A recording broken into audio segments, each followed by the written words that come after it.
ہماری پیشانی بھی جلتی ہے، تو کیا ہم کپڑا رکھ سکتے ہیں، کوئی اور چیز رکھ سکتے ہیں؟ کہ رسول خدا نے اس کی طرف توجہ نہ دی۔ اب وہ رسول جو رحمت للعالمین ہے، اگر جائز ہوتا تو وہ اجازت دے دیتے کہ کوئی چیز رکھ لو؟ اچھا، اب دوسری حدیث سنیں، یہ بھی کتاب الصلاۃ سنن ابی داؤد سے ہے کہ اصحاب فرماتے ہیں کہ جب بہت گرمی ہوتی تھی اور ہم نے نماز پڑھنی ہوتی تھی ظہر کی، تو ہم چھوٹی چھوٹی پتھریاں جو ہیں، کنکریاں، وہ مٹھی میں لے لیتے تھے تاکہ وہ ٹھنڈی ہو جائیں، وہ ہم رکھتے تھے اور ان پر سجدہ کرتے تھے۔ اب آپ نے دیکھا کہ جو ہم کام کر رہے ہیں وہی وہ کرتے تھے، کنکریاں رکھتے، ہم خاک اپنے ساتھ رکھتے تھے، اصحاب کرام چھوٹی چھوٹی کنکریاں رکھتے تھے۔ نہ انہوں نے غلط کیا نہ ہم نے غلط کیا۔ صلوات پڑھی محمد و آل محمد۔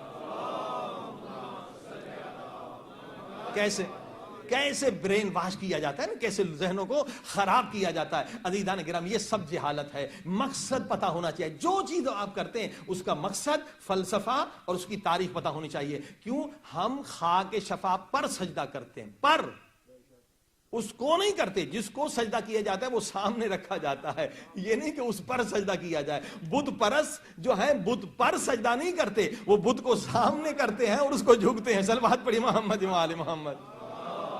ہاں جی، یہ سوچنے کی بات۔ تو اب اگر کوئی قالین پر سجدہ کر رہا ہے تو کیا قالین اس کو خدا مان رہا ہے؟ نہیں، ہم خاک پر سجدہ کرتے ہیں۔ دیکھ کیسے بچوں کا ذہن خراب کرتے ہیں، لوگوں کا ذہن خراب کرتے ہیں۔ عزیزان گرامی، اسی لیے ان چیزوں کا جاننا بہت ضروری۔ اسی طرح سے دوسری ایک تہمت ہے ہمارے اوپر کہ جناب یہ شیعہ جو ہے نا، انہوں نے 5 نمازوں کو 3 نمازیں بنا دی، نمازوں کو بدل دیا۔ یہ 3 نماز پڑھتے ہیں، کوئی شیعہ 3 نمازیں نہیں پڑھتا، سب 5 نماز پڑھتے ہیں۔ لیکن ہم کٹھا پڑھتے ہیں، ظہر اثر کو ہم کٹھا پڑھتے ہیں، مغرب عشاء کو ہم کٹھا پڑھتے ہیں، اور یہ کٹھا پڑھنا جائز ہے، اہل سنت کی کتابوں میں جائز ہے۔ چلیے ویسے عام بتا دوں کہ جتنے بھی مسلمان حج پر جاتے ہیں تو میدان عرفات میں شیعہ بھی سنی بھی نماز ظہر اثر کٹھے پڑھتے ہیں۔ صلوات پڑھی محمد و آل محمد۔ اور صحیح مسلم میں بھی ہے باب جمع بین الصلاۃ، اصل باب ہے ایک کہ باہر مل کے نماز پڑھنا، اس میں لکھا ہے، بخاری میں بھی ہے نماز کے اوقات کے چیپٹر میں، کہ رسول خدا نے بغیر کسی عذر کے، یعنی بارش بھی نہ تھی، کوئی اور بھی مسئلہ بھی نہیں تھا، سفر بھی نہیں تھا، رسول خدا نے ظہر اور عصر کی نماز ملا کے پڑھی اور مغرب اور عشاء کی نماز بھی ملا کے پڑھی، یعنی یہ طریقہ جائز ہے۔ مگر عزیزان گرامی، الگ الگ پڑھنا، اپنے ٹائم پہ پڑھنا، ہمارے ہاں بھی اس کا زیادہ ثواب ہے۔ صلوات پڑھی محمد و آل محمد۔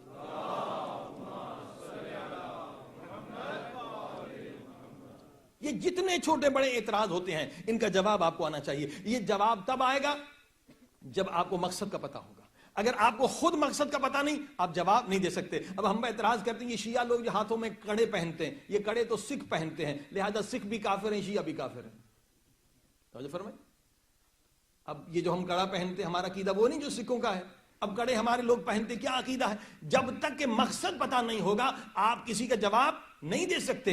علماء کا کام ہے مقصد بتانا، یہ نہیں کہ علماء آپ کو سمجھا رہے ہیں، آپ سمجھیں، علم کو سمجھیں کہ یہ کڑا جو ہے اس کا کیا مقصد ہے۔ اب کڑا کیوں پہنتے لوگ؟ یہ عشق کی بات، محبت کی بات ہے، کڑا پہنتے ہیں کیونکہ امام زین العابدین علیہ السلام کے ہاتھوں میں ہتھ کڑی لگی تھی، ٹھیک ہے۔ اب امام کا نام بھی لکھ دیا تاکہ وہ یاد تازی رہے، ٹھیک ہے۔ عشق میں اگر کسی نے کر لیا تو کوئی حرج نہیں، لیکن اگر مقصد کو سمجھ کے اس نے نہیں پہنا، کسی نے پوچھ لیا، اس نے کہہ دیا کہ امام کی میں سنت ادا کر رہا ہوں، یہ الٹا ہو جائے گا، قرآن کے خلاف ہو جائے گا، حدیث پورے پرنسپل کے خلاف ہو جائے گا۔ کیوں؟ اگر آپ نے کہہ دیا کہ جو میں نے کڑا پہنا ہے، میں نے اس کا جواب بھی دیا تھا کہ جناب کبھی یہ مت کہا کریں کہ امام کی سنت ہے۔ کیوں؟ کہ امام کی سنت تب ہوتی ہے جب امام خود پہنے۔ یزید نے جب پہنایا تو آپ اسے سنت نہیں کہ نقصان کیا ہوگا؟ نقصان یہ ہوگا کہ اگر آپ نے کہہ دیا کہ امام کی سنت ہے تو پھر یزید نے پردہ اتارا تھا تو پردہ اتارنا بھی سنت ہو جائے گی، اور جب پردہ اتارنا سنت ہو جائے گی تو قرآن کی ساری آیتوں کی توہین ہو جائے گی۔ جب کوئی حدیث بھی قرآن کے خلاف ہو تو نبی فرماتے ہیں اسے پتھر پہ پھینک دو، میری حدیث نہیں۔ تو اسی طرح سے اگر کوئی عقیدہ بھی قرآن کے خلاف ہو جائے وہ جھوٹا عقیدہ۔ ہاں محبت میں آپ نے پہن لیا، ناد علی لکھ دی، کوئی بات نہیں ہے، امام کی یاد میں پہن لی کوئی، مگر یہ مت کہیں کہ جناب یہ سنت ہے امام کی۔ اگر آپ نے سنت کہا تو آپ نے تو پورے دین کا مذاق اڑا دیا۔ صلوات پڑھی محمد و آل محمد۔ اس کو سمجھے.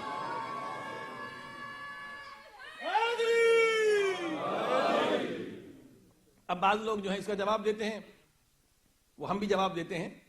اہل سنت کے بھائی جب ماتم پر اعتراض کرتے ہیں, خون پر اعتراض, خون نکالنے پر, تو ہم کہتے ہیں جی حضرت اویس کرنی کو جب پتا چلا رسول خدا کا ایک دانت شہید ہوا, انہوں نے 32 شہید کر دیے, یا چند دانت شہید کر دیے محبت میں, ٹھیک ہے. اور یہ دلیل انہیں دیتے ہیں کیونکہ یہ اہل سنت کے ہاں اصحاب کا فعل بھی حجت ہے. ہمارے ہاں فرق ہے, ہم غیر معصوم کے عمل کو کبھی سنت نہیں مانتے. شیعہ مذہب میں صرف معصوم کا عمل جو گناہوں سے پاک ہو, ہم صرف اسے فالو کر سکتے ہیں. مثلا سلمان فارسی بہت بلند ہیں, بہت بلند اصحاب ہیں, ابو ذر کو ہم بہت مانتے ہیں, مثلا اصحاب کو ہم بہت مانتے ہیں, مگر ان کے فعل کو ہم سنت نہیں کہتے. ہم صرف معصوم کے عمل کو سنت کہتے. صلوات پڑھی محمد و آل محمد, ٹھیک ہے.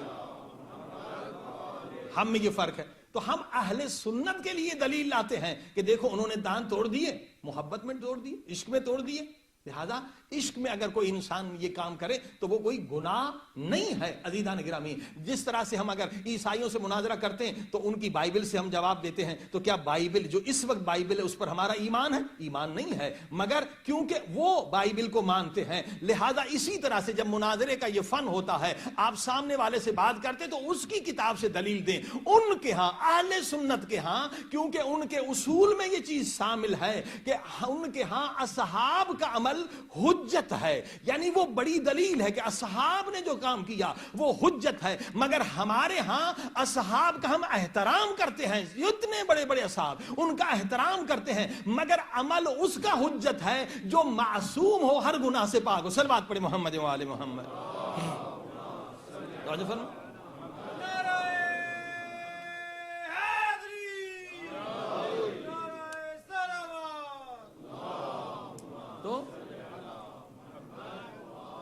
تو یہ کہہ سکتے ہیں کہ اویس کرنی کی سنت ہے, مگر یہ نہیں کہہ سکتے کہ امام زین العابدین کی سنت ہے. لہذا سارا مسئلہ الٹا چلا جائے گا. لہذا ہر چیز کے مقصد کو سمجھیں اور اس کے فلسفے کو سمجھیں اور اس کی تاریخ کو سمجھیں. اگر ان تین چیزوں کو آپ نے نہیں سمجھا تو آپ خود بھی کنفیوز رہیں گے اور دوسروں کو بھی جواب نہیں دے سکیں گے. صلوات پڑھی محمد و آل محمد. آج دیکھیے مسلمانوں کی تباہی بربادی اور اس وقت جو حالات, اس کا سبب کیا ہے؟ ہم نماز پڑھتے ہیں مگر نماز کے مقصد کا پتہ نہیں, اور روزہ رکھتے ہیں روزے کے مقصد کا پتہ نہیں, حج پہ سارے جاتے ہیں, 3-4 ہزار پاؤنڈ خرچ کرتے ہیں, مگر حج کا بھی مقصد کا پتہ نہیں. یعنی عبادت ہمارے پاس ہے صرف ڈیڈ باڈی کی طرح عبادت ہمارے پاس رہ گئی ہے, مگر اس کی روح ختم ہو گئی. یہ رسول خدا خود فرماتے ہیں کہ اگر نمازی نماز پڑھ رہے ہوں اور آپس میں محبت نہ ہو تو یہ نماز زندہ نہیں بلکہ مردہ ہے. صلوات پڑھی محمد و آل محمد. نماز کا مقصد ہے محبت پیدا کرنا.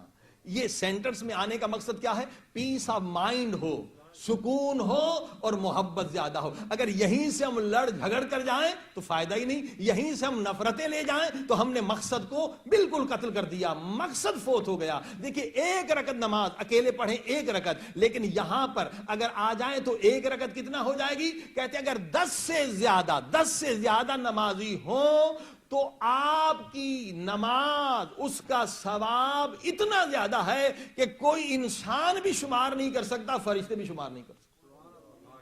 اب بتائیے, اللہ کو اتنا اتحاد پسند ہے, یونٹی پسند ہے, جو میں نے عرض کیا سب سے